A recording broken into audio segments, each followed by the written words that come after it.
Surviving a day as an alcoholic. If you're alcohol dependent or you're drinking too much, maybe you should listen to this. When I started drinking when I was young, it was all good fun. Wasn't any problems really. You have your usual problems in life, but not with alcohol.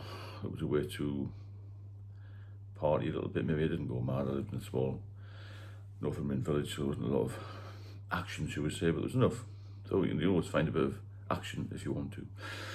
So as a teenager, I drank a little bit, played in the band, and we used to have 3 or 4 times a week used to go for a drink.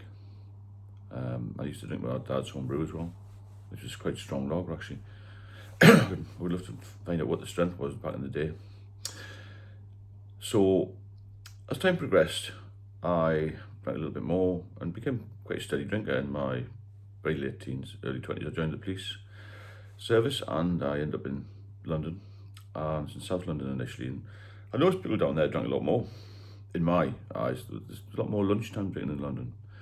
And I then progressed on to more heavy drinking and eventually became hooked on it. And I'll not go through my whole career, but when I retired, I became really, really addicted to alcohol. And I'll take you back to a typical day 4 or 5 years ago, well 5 years ago actually, when I was admitted to hospital. I was right at the bottom of the bottle and I was struggling to live, to be honest. I would get up at some point in the morning, maybe just 11 o'clock, I'll take you through 24 hours.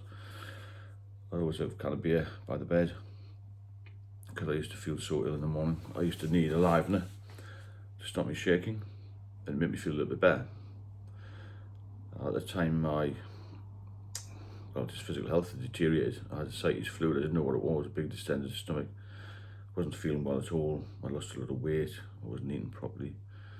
So I managed to struggle out of bed. The bed in the middle, it sagged because the slats had broken. I didn't have any heating, didn't have any hot water. I was living like a bit of a tramp really, to be fair, in my own place. So I'd get up and open the blinds, and I lived where there was a main road, a cut-through road, so I used to just sit, sipping a can of beer, maybe be sick, cough a bit of bile. Horrendous life. I look back, I couldn't revisit it for an hour. And I used to try and get some bit of a wash just with cold water because I didn't have anything fixed. I didn't want to let anybody in the flat. And at the time I had rats in there. And I'd had the pest control out a couple of times, but they used to want to come so early in the morning I couldn't get up, I wasn't available. Plus I didn't want anybody to see the state of the flat. The bathroom floor collapsed as well. It was just a total mess. I was living, well, I wasn't even surviving, it was existing at best really.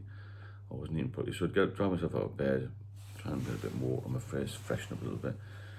I used to have a couple of songs on my iPad, I used to play it over and over again and look out through the window and feel so trapped and feel so vulnerable, anxious. There was a lot of missed calls in there from my parents and my daughter, and they told me later on that they rang to see if I was still alive.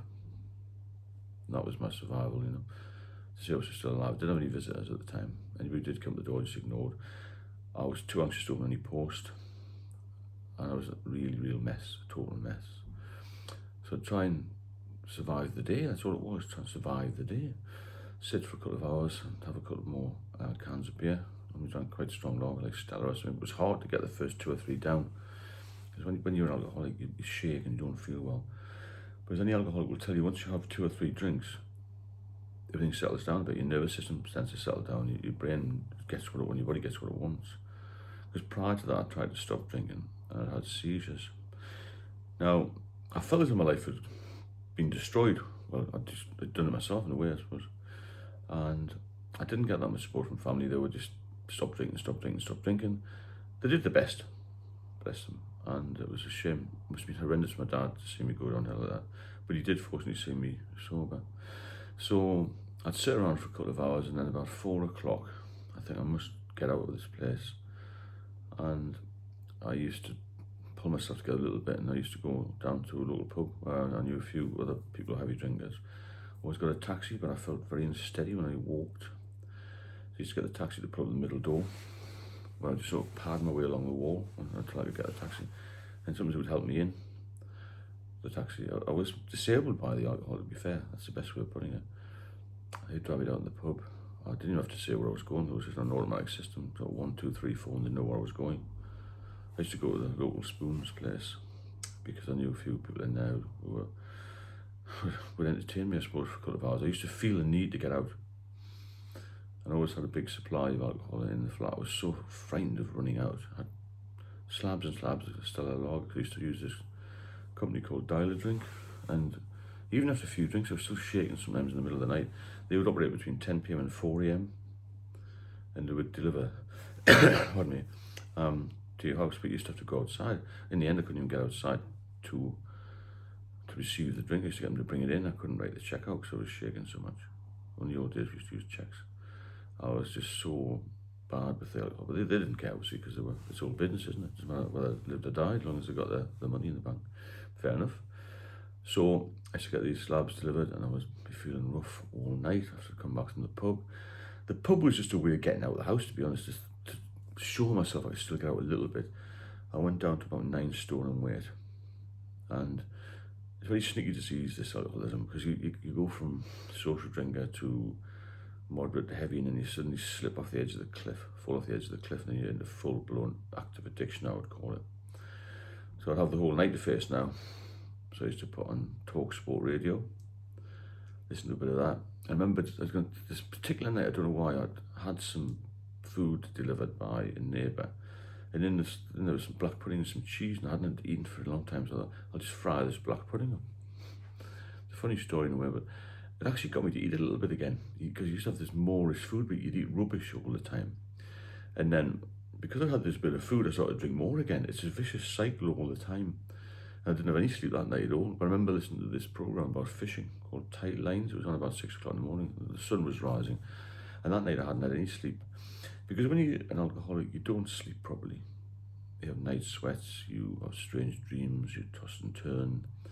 And you start thinking about the past and the regrets and all this sort of thing. And what you've done to people as well.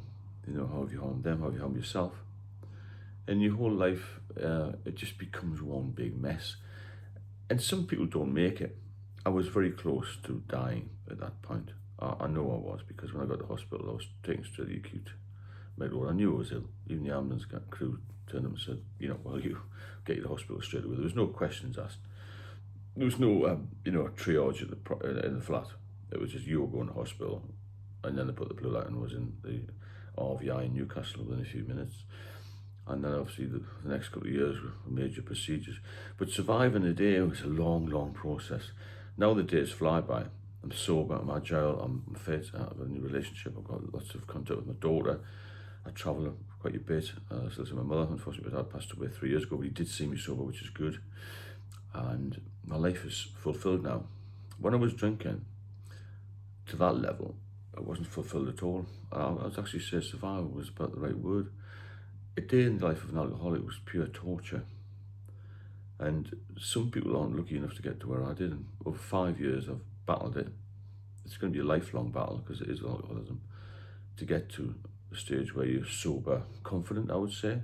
I don't have any cravings. I can still go into a pub and have a 0% beer. But I did go in over Christmas a little bit and New Year to see a couple of people, and I felt so detached from what was going on in the pub. You know, the usual people pushing to the bar, screaming, shouting, drinks being spilled, people knocking into each other, nowhere to sit, just mad busy. Especially New Year's Day, I couldn't believe how busy the pubs were. And I tend to go into a pub now. I'm not there all day like I used to be. I'm there for about an hour maximum, because you get sick of the nonsense, inane conversation, don't you? But to survive is a long day. It's a terrible, terrible way to live. And it's a terrible way to die. Because a lot of people say, oh, I'll just drink myself to death. I don't know what to care. I don't need anything else to do. I'm bored. I'll just die of a heart attack or something. It's not. It's a slow, painful death. It's a torturous, torturous time when you become lonely, isolated, and you've got nothing to live for. Well, you think you don't. You think you don't have any future, you see, because the alcohol will control you, consume you, and it'll destroy you. If you benefit from the channel, then please subscribe and share it.